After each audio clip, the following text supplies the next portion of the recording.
Young women of Jerusalem, swear to me that if you find my beloved, you will tell him I am hopelessly lovesick. She misses her beloved. You know, when Jesus was on the cross, that was the only time that he was disconnected from the Father, the only time in his whole existence, in all of eternity past and all of eternity future, that was the only time. He was so devastated because he was separated from the Father. And for her also, this was just, she could hardly breathe. She was so devastated by being separated from the one she loves. You know, as you think back in the Old Testament, is this so unusual? We see it over and over. This is how Joseph felt. He was given a promise.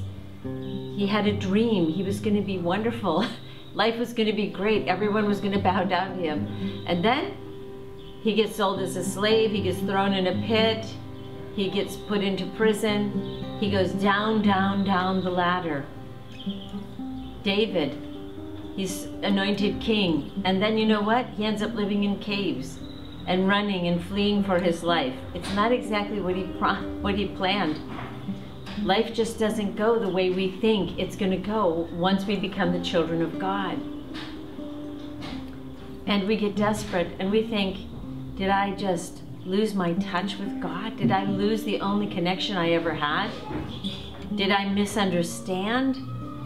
But the amazing thing here is, in her tragedy, she turns to the daughters of Jerusalem who have been watching her in her passion, and she asks them to tell her if they find him. Wow. To tell her if they find him, and tell him that she is hopelessly, hopelessly lovesick. It is this point of her greatest tragedy, that she shines, because she hasn't become offended.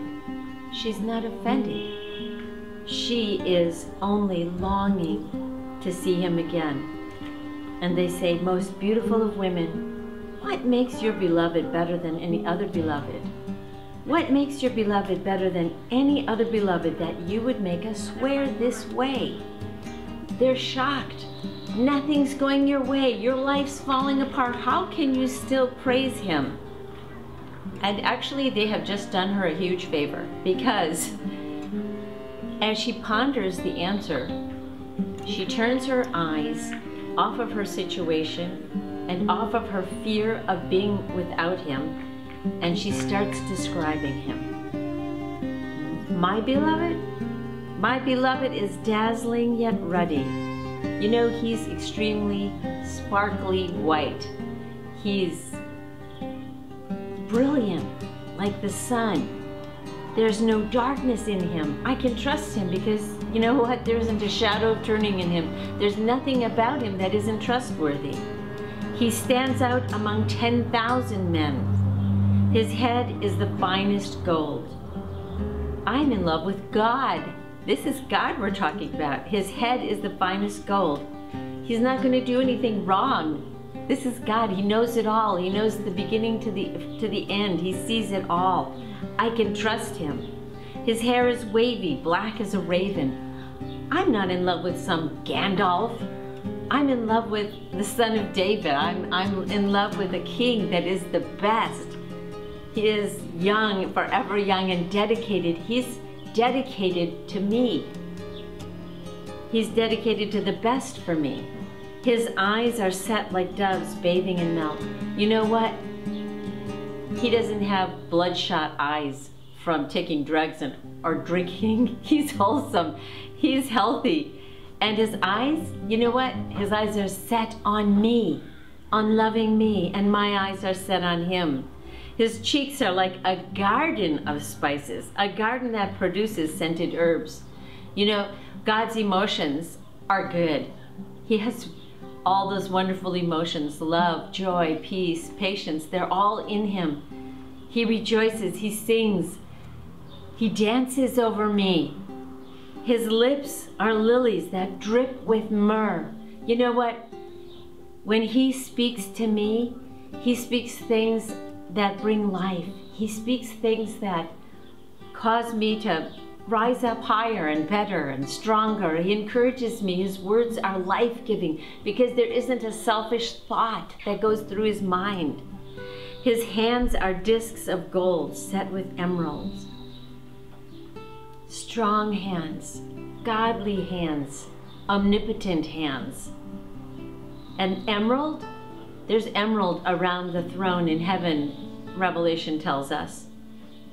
These are godly hands. His chest is a block of ivory covered with sapphires.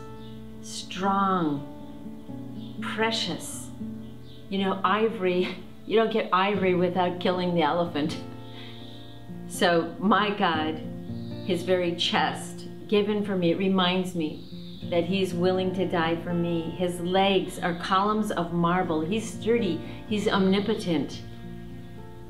His form is like Lebanon, choice as the cedars. You know, he's way up high. He sees everything, the beginning from the end. He sees it all. He knows it all. His mouth is sweet in every way. And all these things that she's comparing him to, these are all the things that are found in heaven. My beloved is heavenly. Everything about him is desirable. This is my beloved, and this is my friend. Young women of Jerusalem, the amazing thing that he's so awesome and he's mine. That's the incredible part. He's mine. And as she's described him, as her focus went from her tragedy, from the things that she had experienced, onto her beloved, all of a sudden, everything changes for her.